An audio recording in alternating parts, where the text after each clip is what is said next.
Olá, eu sou Adriana Coca, faço parte do grupo Corporalidades da URGS, a Universidade Federal do Rio Grande do Sul, e tenho o prazer de conversar hoje com a Jorgilene Santos, que é jornalista e doutora em jornalismo e estudos mediáticos pela Universidade Fernando Pessoa, que fica lá no Porto, em Portugal. A Lene também integra a equipe de comunicação da Universidade Federal do Oeste do Pará. Lene, com muita alegria que eu te recebo hoje nesse espaço de divulgação científica. Muito obrigada por aceitar o nosso convite. Eu é que agradeço, Coca. É uma alegria muito grande para mim poder estar aqui com você, com os internautas, para falar de um tema do qual eu gosto muito, que Pois é a é, pesquisa científica. eu queria muito que você já começasse falando sobre a tese que você acabou de defender, que é uma tese, um trabalho de investigação lindo que eu conheço bem, que fala um pouco, que tem esse foco nas narrativas das descobertas e nos textos telejornalísticos atuais, na verdade, né? É uma pesquisa que olha para a Amazônia, que é notícia nesses telejornais de Portugal e do Brasil, não é isso mesmo, Lene? É isso mesmo, Coca. Eu diria assim, não é que você conhece bem a tese, você ajudou na construção, com conversas,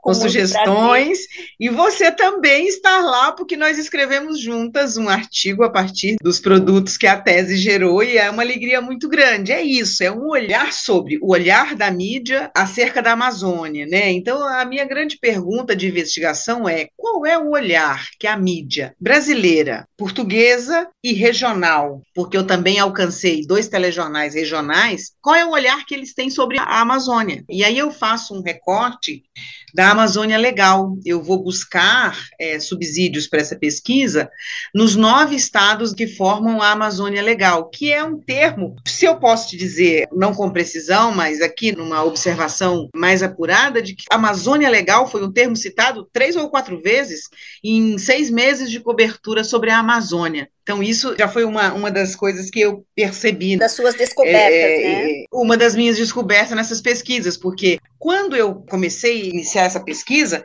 eu pensei no estado do Pará e do Amazonas. E um belo dia eu pensei, Lene, mas a Amazônia não é Pará e Amazonas? E eu pensei, mas se eu que moro na Amazônia, estou fazendo meu recorte achando que a Amazônia é Pará e Amazonas, eu estou errada, né? Então, peraí, vamos lá. E aí eu começo a fazer esse recorte para a Amazônia Legal, né? Para os 9 estados que compõem a Uhum. Amazônia Legal, porque a Amazônia é isso, inclusive um pedaço do Maranhão, um pedaço do Mato Grosso, né? Que também integram esse grande universo que a gente chama de Amazônia. E que muita Então, gente não é aí que sabe, muitos começa tudo, Coca. brasileiros nem sabem, né, Lene? Eu posso parafrasear aqui um dos nossos grandes compositores. O Brasil não conhece o Brasil? O Brasil não conhece a Amazônia, né? E os amazônidas não conhecem a Amazônia. Pois Eu falo é. isso porque essa tese, ela iniciou querendo fazer uma análise sobre o filme Amazônia Sociedade Anônima. E depois, você sabe, né, que um trabalho de investigação científica, ele, pelo menos para mim, né, a experiência, não sei se para todo mundo é assim, ele vai se construindo ao longo do caminho, É né? O isso mesmo. percurso que ele faz, ele vai se construir. Então, eu acabei utilizando o filme como um dos subsídios para a tese, mas a tese se direcionou para os telejornais, eu acho que muito pela minha experiência como telejornalista, né? Eu fui editora, eu fui apresentadora, eu fui repórter, eu fui gerente de jornalismo, eu fui de tudo já. Em televisão, eu já fui do chão da fábrica até a apresentação. Então, essa experiência de telejornalismo também que me levou para esse caminho de estudar 2 telejornais aqui do Brasil. Um telejornal do Brasil, que é o Jornal Nacional, que é um dos maiores e principais telejornais, né, do país, com o Jornal das 8 de Portugal, que é equivalente aqui em audiência e importância, né, em Uhum, relevância, eu diria, e também. também os 2 telejornais regionais aqui do Pará, que é a TV Tapajós, aqui com sede em Santarém, de onde eu falo nesse momento, e de Belém, que é a capital do estado. Então, são 2 telejornais da TV Globo, e também foram objetos de estudo dessa tese. E assim, eu aprendi muito lendo esse trabalho. Entre as suas tantas descobertas, você destaca bastante a questão da invisibilidade que você acabou percebendo nesses textos telejornalísticos, né? E uma expressão que eu, dentro da minha ignorância também, aprendi com você, que é essa invisibilidade em relação aos povos da floresta. Eu acho essa expressão muito bonita, e foi você que me ensinou, e eu queria que você falasse um pouquinho isso, para que outras pessoas também, que talvez desconheçam, aprendam um pouquinho sobre quem são os povos da floresta, né? Eu nunca esqueço o Isso é dia muito. que você me disse assim, eu também sou, eu também faço parte. Eu tive um certo embate com o meu orientador quando eu usei esse termo na tese. Ele falou: Lene, você não está falando dos povos da floresta. Sim, eu estou falando dos povos da floresta.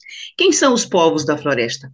No nosso conceito aqui, nós que vivemos na região amazônica, e eu vivo no ponto mais central da Panamazônia, eu estou no meio do caminho entre Manaus e Belém. Então, se você está aí me ouvindo, onde é que a Lene está falando? Estou em Santarém, que fica bem no meio do caminho entre Manaus e Belém, entre essas duas grandes metrópoles da Amazônia. Nós somos os amazônidas, que inclusive o Google nem reconhece, o corretor do Word do Google não reconhece essa palavra, ele sempre coloca ela lá marcadinha de vermelho quando a gente escreve, porque ele não conhece esse termo. Os amazônidas são as pessoas que vivem na Amazônia e que estão nas cidades ou fora das cidades, na região amazônica. Então, povos da floresta somos todos nós que vivemos na Amazônia, nas metrópoles ou fora delas. E essa invisibilidade, ela é algo bastante interessante que eu percebi ao longo do estudo da elaboração dessa tese, porque nós que vivemos na Amazônia não nos percebemos invisíveis também. Né? E você sabe disso, porque nós escrevemos aquele artigo juntas, Sim. Sobre a invisibilidade dos amazônidas na vinheta do filme Sociedade Anônima, e que eu fiz um grupo focal com estudantes do curso da Universidade Federal do Oeste do Pará, onde eu atuo, de agronomia, que não perceberam que eles não estavam ali sendo representados naquele trecho do documentário. Então, a invisibilidade, ela não é só de quem olha de fora para a Amazônia. A invisibilidade de nós, amazônidas, ela também é um elemento que compõe o nosso cotidiano de quem vive aqui.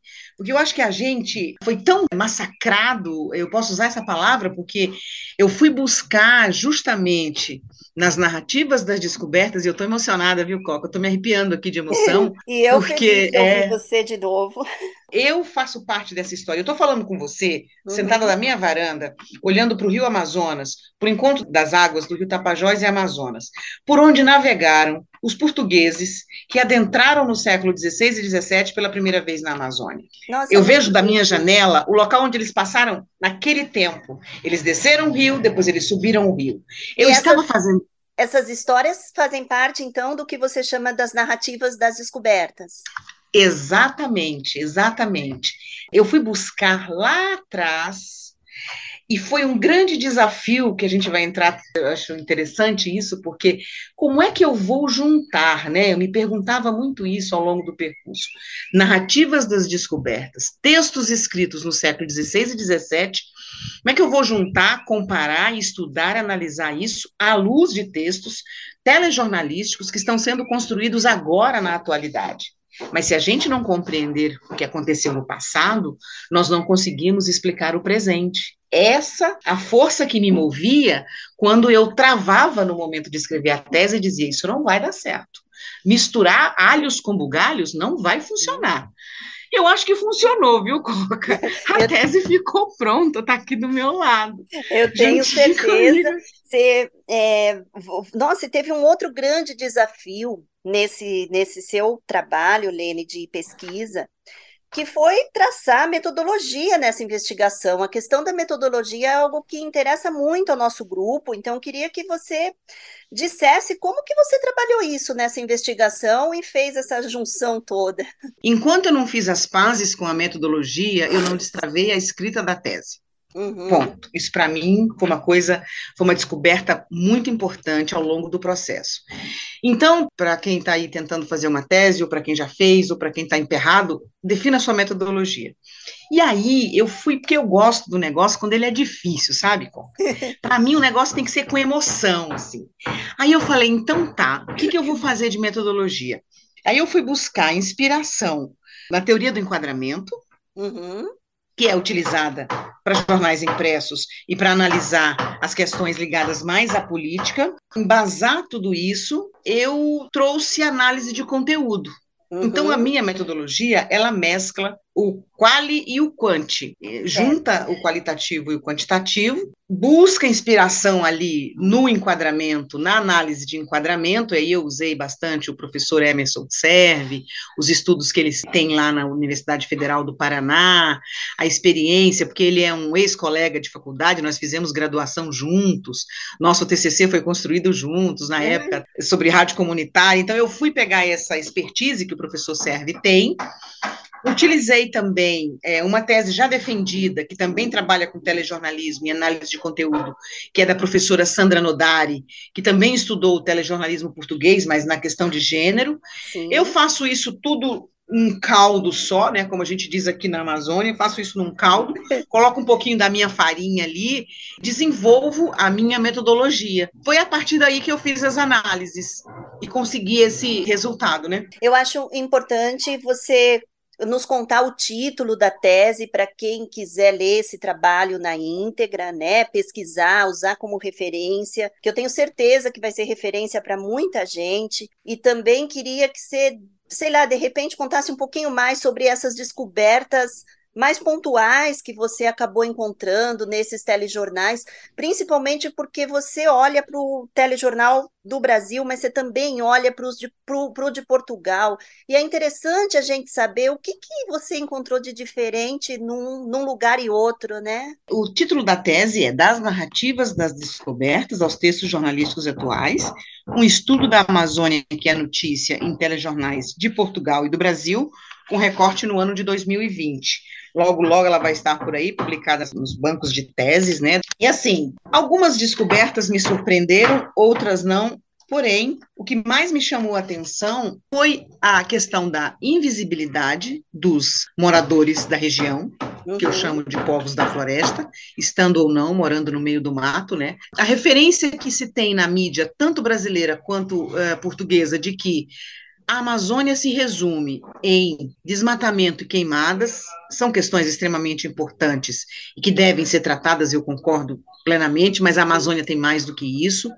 Tanto que eu pego como recorte temporal o segundo semestre de 2020, porque é no segundo semestre que a Amazônia está mais na mídia, por causa da mudança de clima, que fica um clima mais seco, é o que a gente chama de verão amazônico, quando as chuvas cessam dos meses de julho a dezembro, e aí a Amazônia vira assunto na mídia por causa das queimadas, principalmente. Outra coisa interessante que eu percebi é que a mídia, ela noticia, olha para a Amazônia em questões muito pontuais.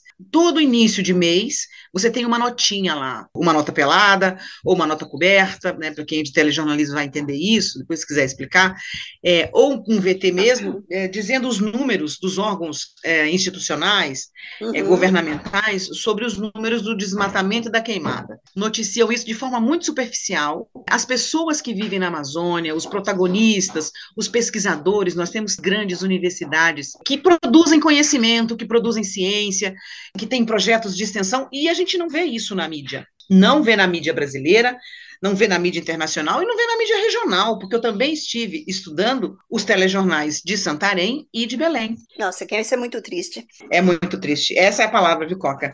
É muito triste, porque eu pensei, eu também tinha dúvida, como os jornalistas paraenses, como os jornalistas que vivem na Amazônia, como eles olham para essa Amazônia? Eles olham para a Amazônia, Coca, com o mesmo olhar que o jornalista do Sul e do Sudeste, que está lá no Rio de Janeiro, e que o jornalista lá de Portugal, do telejornal do J8, olha para a Amazônia. Não há diferença. Para mim, eu acho que essa foi a grande descoberta decepcionante que eu tive com essa tese. Eles não têm diferença, não lançam um olhar mais aprofundado, não questionam. Vou citar pautas, vou citar aqui duas fundamentais. As queimadas estão causando problemas respiratórios graves na população que vive principalmente aqui na região do Baixo Amazonas. Esse assunto não está na mídia. Outro problema grave que ocorre aqui nos rios amazônicos, principalmente na região do Baixo Amazonas, de Santarém, é a contaminação por mercúrio, tanto de pessoas quanto do pescado.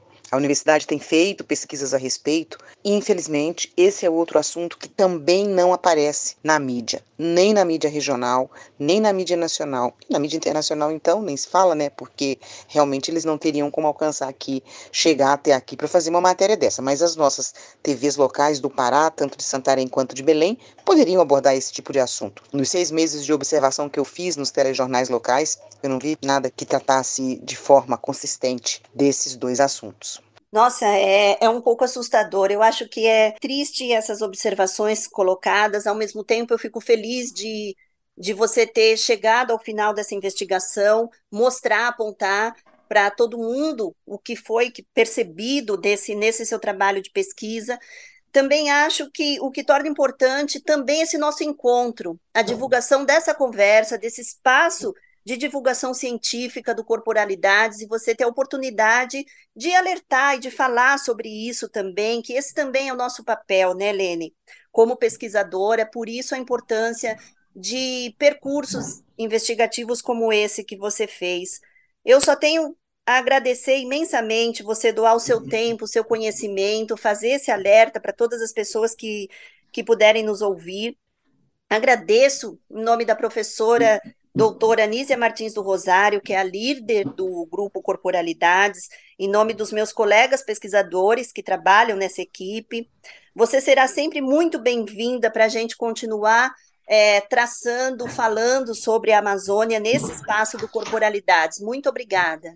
Eu é que agradeço, Coca, imensamente. É a primeira vez que eu falo sobre a tese fora do ambiente acadêmico, e eu fico muito feliz com esse convite, honradíssima de poder estar aqui conversando com outros colegas, com você, com uma colaboradora, com uma pesquisadora também de primeiríssimo nível Obrigada. que você é. E eu gostaria só de fechar dizendo o seguinte, que os resultados da minha pesquisa, eles apontaram, né, o que eu ressaltei agora há pouco, para uma convergência no conteúdo e nas narrativas sobre a região, tanto no Brasil quanto em Portugal. A tese que eu apresentei, por falar na metodologia mais diretamente, ela está ancorada na teoria do enquadramento, com base na análise pragmática da narrativa, numa abordagem, Coca, que mescla elementos de coleta de dados quantitativos e qualitativos. Esse é o grande resumo, assim, que eu posso dizer, para se alguém tiver interesse e estiver estudando algo nessa linha, a tese pode ajudar, enfim, É um, pode contribuir de alguma maneira, mas eu estou honradíssima de poder estar aqui. Eu é que agradeço imensamente. é um trabalho com muito fôlego e que vai estar disponível daqui a pouco, todo mundo vai poder ter acesso mesmo. Fica bem, Lene, obrigada. Um beijo grande.